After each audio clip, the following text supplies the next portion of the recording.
we are with a new exploration on how we can use languages and emotions in different ways. This is going to be a YouTube series in regards to how we can connect to our emotions in a variety of ways. And so I'm going to pick a few subjects that we can connect to our senses and relate them on how we express our emotions. It's going to be from music to art to dance, all different kinds of things that help us express our emotions in a certain way.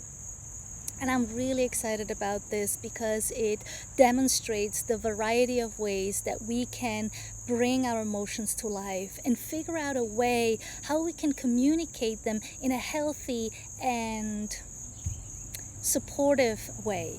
Meaning, if I'm in a challenge with someone or maybe at work and I'm not finding creativity anymore, that maybe those ways of connecting to our senses can help us to really dig deeper to how we're feeling and connect them to our daily lives. And so I welcome you to what will be a journey to discovering how to connect to our emotions in our everydays.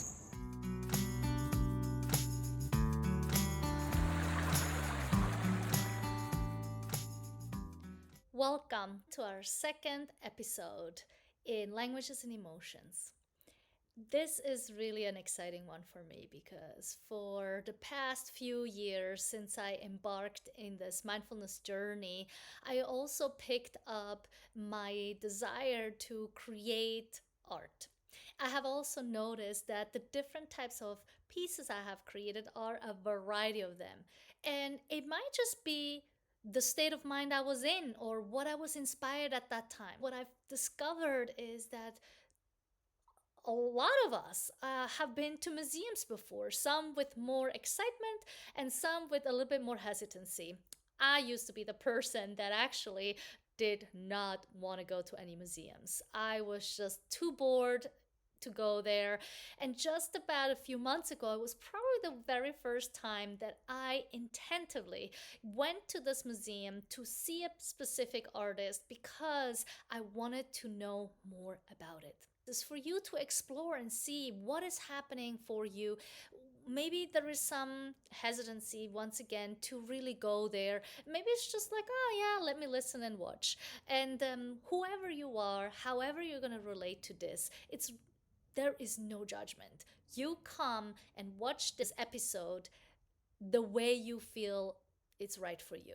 And the main purpose of these videos is really for you to explore how do we feel when I look at a certain image and then transport it into our everyday lives. I want to encourage you to try certain things out. Go out into the world and see if this episode is enhancing your awareness in how you perceive the outside world and therefore how it impacts you in your everyday, and especially in how you relate to your emotions. Because one reason I really do these episodes is for you to recognize that we always feel something. No matter how aware we are of them, they are there. Sometimes we know they're there and we just don't want to feel them, which is totally fine. And so, this is just for us to be okay having an emotion and not react on them on something else. For example, having a pair of shoes in front of the house, maybe you're living with a couple of people and they're just all over the place and it just frustrates you so much. But maybe it's because your day has been all over the place and now stumbling over those shoes might just be the last thing you need today. And so maybe that's what we can look into once we have gone through this episode. So before I hold you back way too long, let me just dive in right away. So this image is from the Neuberger Museum at the Purchase College exhibition called Then and Now. I am not going to share who painted this particular piece because I want you to just observe this image as it is without having the knowledge of where it came from, who did it, what tools did they use, and just as it is. I found it a very interesting one, especially for this practice that we're doing here, and just to get a glimpse of how do we connect to our emotions through art. So I'm giving you here some moments to just reflect and take in this image.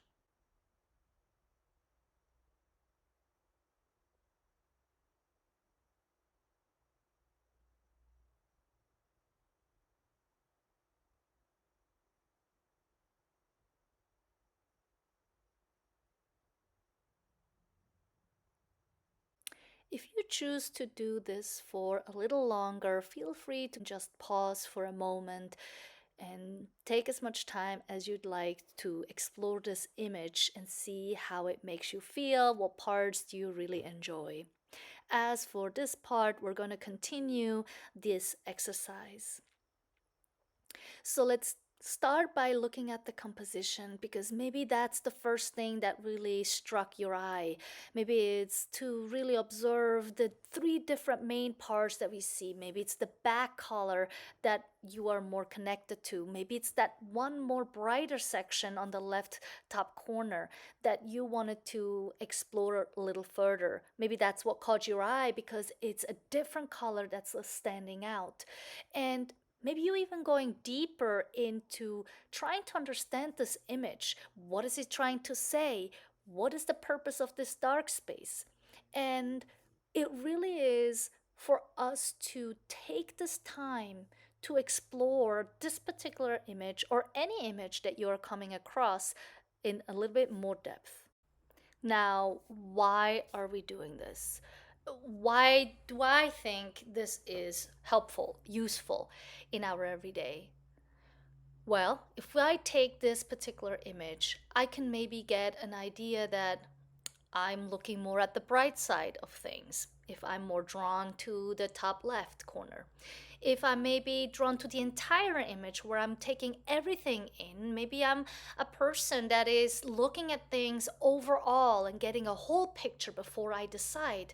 If I'm looking at that little person that is in that water just with their upper body and the arms, maybe I'm a person that is more interested in the details of something.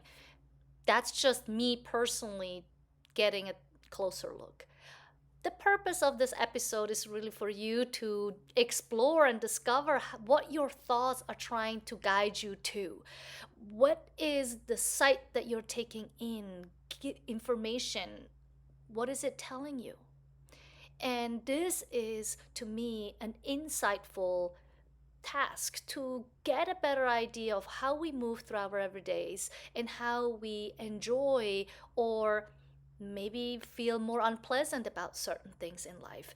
And it's just a playful way to discover how outside experiences have a huge effect on our internal experience in our everyday.